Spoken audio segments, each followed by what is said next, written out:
Hi, hello everyone. Welcome to HEF channel. You're watching health, environment, food safety, fire safety, sustainability solutions. Today we are discussing very informative topic, that is what is a VASIP. What is VASIP? VACCP. So what is a VASIP? What is a food fraud types? How to implement the VASIP in your workplace and food industry and certain food sectors. So let us discuss awareness of VASIP. What is the VASIP? And before that VASIP, so in what is the food fraud?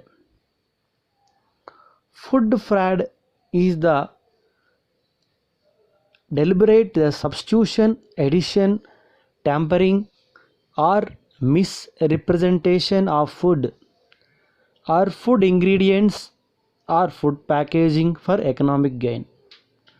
So food fraud is a deception of customers and final consumers through intentional food and drink adulteration.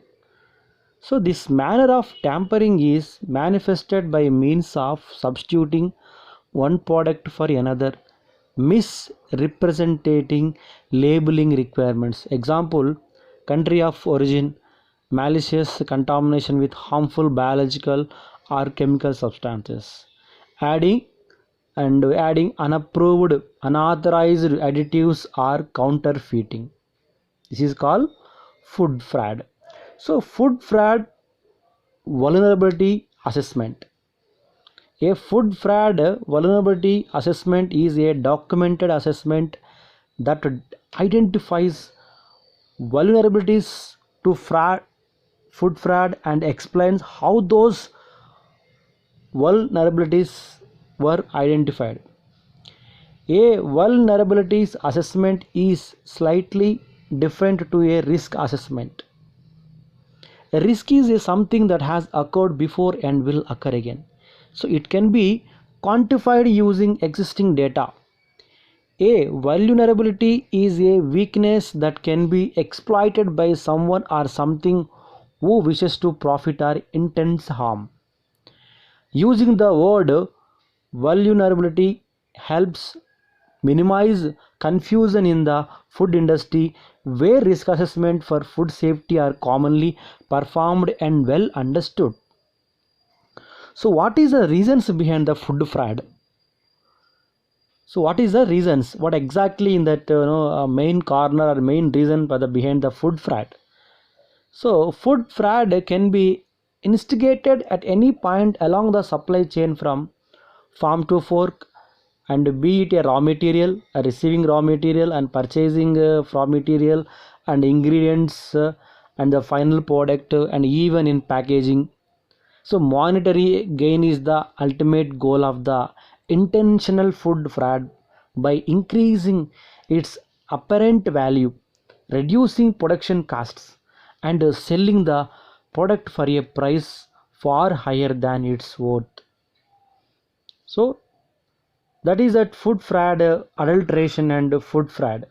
So for this we discussed for that in food fraud types, there is a food fraud types is the counterfeiting, adulteration, dilution and mislabeling.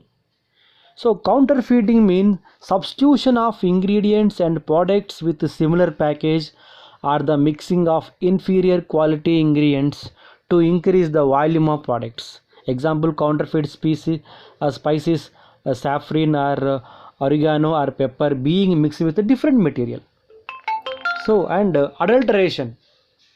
Adulteration is adding the ingredients like sugar or sweeteners to honey or maple syrup or in any produce a similar taste while adding to volume, or in the case of baby formula adding to melamine to reach the desired protein count. So that is called no adulteration.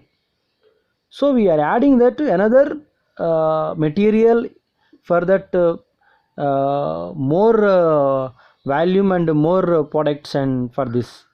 And dilution, come to dilution, so olive oil mixed with other types of oil.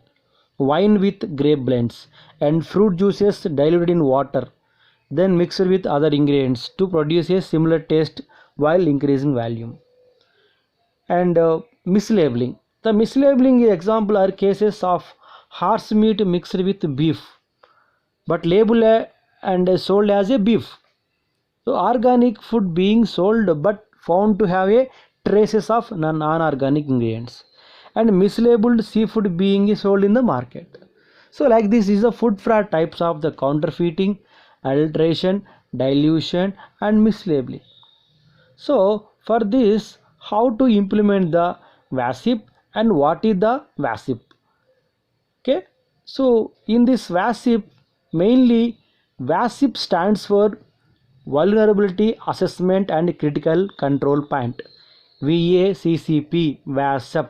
We pronounce the WASP points. So vulnerability assessment critical control points is a systematic method to proactively identify and control food production vulnerabilities that can lead to food fraud. Okay, and contamination versus adulteration. So contamination means unintentional activity and being technically unavoidable in food product. Adulteration, intentional replacement of an ingredient that is specifically motivated, for example economic or ideological gain. So what is the vulnerability or risk? A vulnerability assessment is a slightly different to a risk assessment. The risk is something that has occurred before and will occur again. It can be quantified using the existing data. A vulnerability is a weakness that can be exploited by someone or something who wishes to profit or intends harm. A vulnerability can lead to a risk. Because food fraud is difficult to estimate and quantify, we use the word vulnerability rather than risk. In addition, using the word vulnerability helps to minimize the confusion in the food industry where risk assessment for food safety and commonly performed and well understood. So what is the aim of the vulnerability assessment? Understand the likelihood of food fraud affecting a food product and understand the impacts of food frauds on consumers and the food brand. Provides a framework to prioritize strategies to prevent food fraud occurring and mitigate the risks if fraud does the occur. So in these goals, consumer safety, consumer confidence, brand protection, including regulatory compliance. So in this common causes of this vulnerabilities, this mislabeling, dilution, concealment, counterfeiting, substitution, unapproved enhancement and grey market production, theft or diversion. So we all discussed mislabeling means any expiry or provenance, unsafe origin or toxic. A Japanese star anise labeled as a Chinese star anise. So mislabeled recycled cooking oil. And dilution, watered down products using the non-potable unsafe water, and olive oil diluted with a potentially toxic tree oil. And concealment, see in the concealment the poultry injected with hormones to conceal diseases, and the harmful food coloring applied to fresh fruit to cover defects. And counterfeiting, so copies of popular foods, so not produced with the acceptable safety assurance. And substitutions, sunflower oil partially substituted with mineral oil, hydrolyzed leather protein in milk, so in that the substitution. And unapproved enhancement, melanin added to enhance protein value, so use of unauthorized additives, Sudan dyes in spices. And grey market production, theft or diversion, sale of excess unreported product, loss of royalties or brand payments. So what is the vulnerability assessment? To protect consumers, food that is vulnerable to food fraud presents significant risks to consumer. Food that is adulterated or diluted causes a direct risks to consumers from microbiological contaminants, chemical contaminants, allergic or unhygienic handling of the food during any alteration or substitution. So there are also indirect risks from adulterants that cause chronic disease or are carcinogenic, and from fraudulent foods that are lacking in nutrients that would be present in the authentic product. And to protect your brand, any problem with your food products can cause loss of consumer trust, which can be catastrophic for your brand. And also, to meet the regulatory requirements, adulteration, substitution or dilution of a ingredient indicates a flaw in the traceability of your product, which means non-compliance with the requirement of food safety regulations. To prevent financial losses, product withdrawals, recalls, prosecutions, and civil lawsuits commonly arise from fraudulent adulteration. These can be financially crippling. How much does a recall cost? So to meet all the requirement of food safety management system, FSMA and GFSA food safety standards, including BRC or FSSC to 22000 and SQF. So this is the top of that ingredient for fraud is that mainly the top 10 products that are most at risk in food fraud.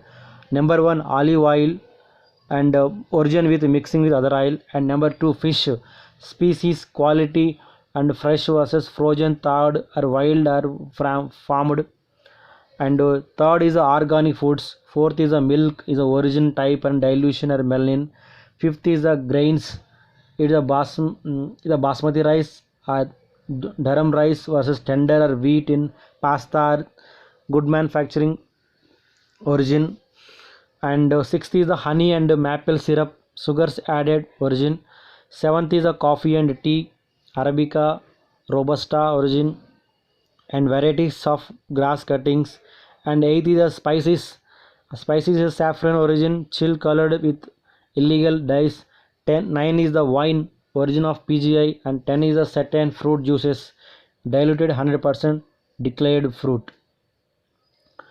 So in this, how to conduct the food fraud vulnerability assessment. So how to implementing the VASIP.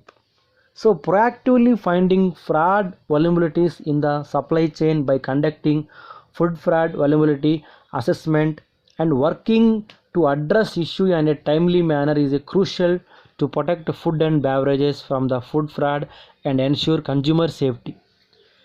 And effective implementation of VASIP, however, can be hindered by depends on paper-based writing. So you can be used for the remote audit, you can do for that digital audit, you can make it for the Excel sheet for all that in supplier audit templates and food fraud vulnerability designs, and what is the PRP and OPRP, and what is the critical control point of raw material from farm to fork. You can be plan for that, you can define that process, and you can be take attach the photos of process, you can identify the fraud type and evaluate the likelihood and consequences, what is the critical control plan and its corrective actions, and determine that VASIP and establish the critical limits and monitoring procedures, and you conclude the inspection with the recommendation and digital signature. So like that you can do for that digital audit and remote audit in your work location with the with certain standards as per that FSSA or FSMS norms. So in this VASIP, conducting the food fraud vulnerability assessment, the vulnerability assessment can be performed on raw materials, ingredients, immediate products or finished consumer goods. It is recommended for all types of business in the food industry, including those operating to GFSA food safety standards, including British Retail Consortium BRC and food safety standard issue 8 and FSSC 22000 version 5 and safe quality food SQF version 8. So as per that standard you have to follow that food fraud assessment and vulnerability VASIP audit. And why is the food fraud increasing? Why is the food fraud increasing? That is because of the complex of the food supply chain and challenging economic times, increasing pressure for unscrupulous supplies to commit food fraud. Food supply is becoming a more global, and food fraud has become a major issue and around the globe. Consumers are losing faith in their food as the number of contaminated cases has increased exponentially, and food fraud not only causing an economic headache but it is damaging people's health. So increasing of the food fraud during the COVID-19 pandemic also. So how to increase that food fraud? The COVID-19 pandemic has caused a challenges in the food supply chain, partially due to the shift in supply and demand.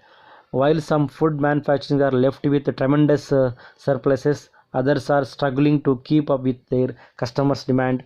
For manufacturers who have seen a increase in demand, goods such as rice and meat are being purchased from other new regions. So there have also been cases where meats are diluted with the cheaper cuts.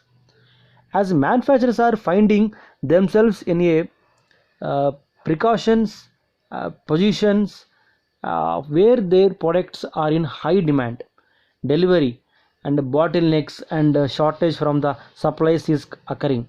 As a result of this, less attention may be given to the supply chain integrity, which open the doors for new suppliers to submit inferior goods to the manufacturers. So this maybe leads to inferior product prone to adulteration reaching the supermarket shelf. So next, food fraud mitigation plans. What is the food fraud mitigation plans? In supply chain is the main and audit strategy, supply relationship and history of regulatory quality or safety issues with a supplier. In supply chain, measuring the degree of vertical integration in the supply chain for a particular ingredient or purchases made on the open market, and also audit strategy, on-site audit strategy with a anti-fraud measures and targeted anti-fraud measures, and also supplier relationships, strongly established and trusted supplier relationship, and history of regulatory quality or safety issues with a supplier, and susceptibility of quality assurance methods and specifications. These are all the food fraud mitigation plans. In testing frequency also, one of the things, it's every lot tested by the buyer, is testing conducted by the intermediately, or is there any reliance only on certificates of analysis. And geopolitical consideration, is that ingredient sourced from that, or does it travel through a geographic area with political food safety or food security concerns. And fraud history also you can be understand from is there any high volume of known and documented food fraud incidents in this ingredient. And economic anomalies is important, are there a supply pressures, pricing discrepancies or any other economical factors that may increase the incentive for fraud in that ingredient. They are all the food fraud mitigation plans. So what exactly in that food fraud things? So for this we have to implement that monitoring of that every area, and you have to assess that, and you have to conclude that you do for that initial screenings to end screening, make it in template and go for the location, check that, and you have to do for the remote audit also. So finally we have to prevention start with practical vulnerability assessment tools, innovation in methods, innovation in analytical methods, and novel approaches to data analysis and sharing, and daily in your roles as a food scientist, as a food technologist. So like this you have to follow that VASIP culture in your workplace. So it is the deliberate substitution. Food fraud is nothing but deliberate substitution, adding, tampering and misrepresentation of the food ingredients or food packaging for economic zone. So you have to understand the VASIP systematic method to proactively identify that and control of the food production of vulnerabilities that can lead to food fraud. So that only you have to major tool of this VASIP tool. So you can use for that VASIP tool and control the risks in your food industry. Thank you. Thanks a lot.